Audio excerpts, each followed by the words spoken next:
So the last area is looking at email marketing. I know we need to do it. Right now we have kind of an abandoned cart flow that's half broken. People check out and then say, hey, I purchased this 4 hours ago. Now I'm getting an abandoned cart Yeah, right, email. It's like, right. please disregard that. Please disregard the coupon code that, just said, oh, well, hey, now I can save more money off this. It's Right. like, um, we have weekly campaign emails that we send out that they do fairly well. I mean, we get a good response to those, and that's something the previous owner had done a lot of, where it's just sort of we feature a handful of products. We have, a short message, a couple of paragraphs about whatever topic. We did try something different in October, and we sent out an email every day. It was the month of the rosary, and there's 20 different mysteries, so we worked out 20 different days.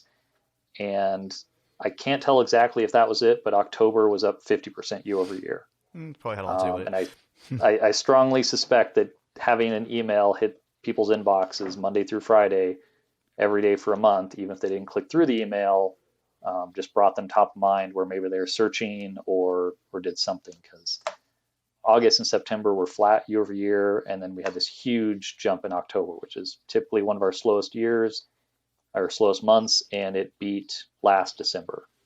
it. So Very cool. I know that it's working. I just trying to figure out how to set up those different flows and things with so many different products.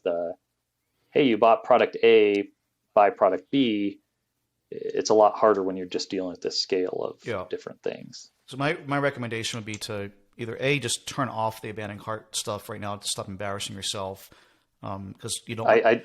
I shut it down to just one email, Okay. and there's no discount code, and so it's just like, please disregard this if you already checked out. Yeah, perfect. And because again, I think if your objective is to switch to Shopify, you don't want to go pick, like, you got to pick what you're going to pay a developer to triage in between now and when you switch.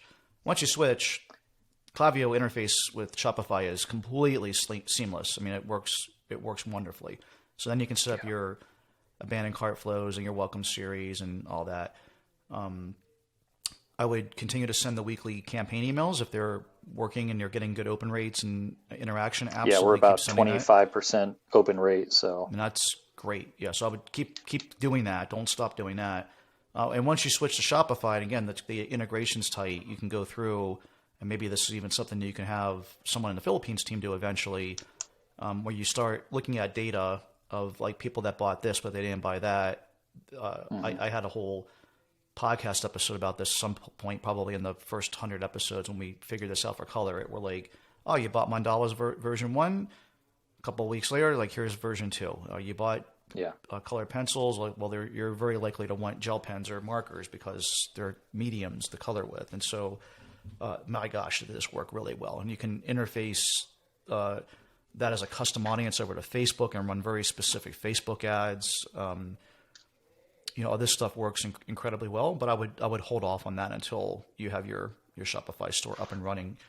This way, you or someone on your staff can go set all this up in Klaviyo versus having to pay a developer to go do it. And yeah, if you pay a developer to go do it now, then it's all going to break when you do switch over to Shopify. You have to recreate it, and so it doesn't make sense in my mind to do it now.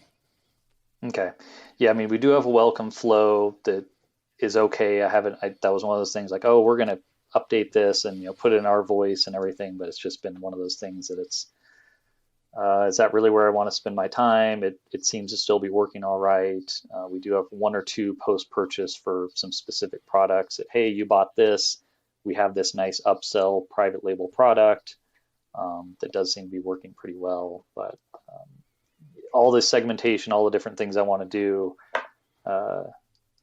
yeah, it's hard to find the time to do through that, go through all that. And I've only played around enough in Klaviyo, okay, I can send out the campaign email, copy and paste from the last one, change out the content, and rinse and repeat. So, okay. So I guess after all this, it sounds like, we should probably look towards switching to Shopify maybe sooner rather than later, at least start making that transition I think so. sooner, because a lot of these other things are going to be much easier without all the headaches. I mean, I Yeah. spend literally hours and hours pouring through spreadsheets, trying to pull reports to figure out how many of this variant of this thing did I sell in the last year? How many should I reorder for this next time? Yeah.